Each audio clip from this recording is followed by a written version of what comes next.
నీవు పడ్డ శ్రమలను ధ్యానించుట కొరకు మాకు ఇచ్చిన గొప్ప ధన్యతను బట్టి స్తుతులు చెల్లించుకుంటున్నాను. ప్రాముఖ్యంగా మీరు మమ్మలను విమోచించుట కొరకు మీ ప్రాణములు సైతము క్రయధనముగా అర్పించున్నారు.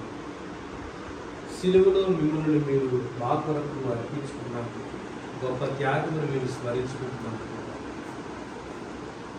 మానవులమైన మేము అనేకుల దగ్గర నుంచి ప్రేమను కోరుకుంటాము, కానీ శాశ్వతమైన ప్రేమ, నిస్వార్థమైన ప్రేమ కలువరిగిరిలో మీరు మా కొరకు చూపిన ప్రేమ. ఇదిగో నేను దేవుని కుమారుని కదా అని చెప్పి ఏమాత్రము గర్వపడకుండా దాసుని స్వరూపము ధరించుకొని ఇతరుల కొరకు వారి కొరకు పరిచారం చేయడానికి నేను వచ్చానని చెప్పుట మా జీవితములకు గొప్ప మాదిరి. ఆపదలో ఉన్న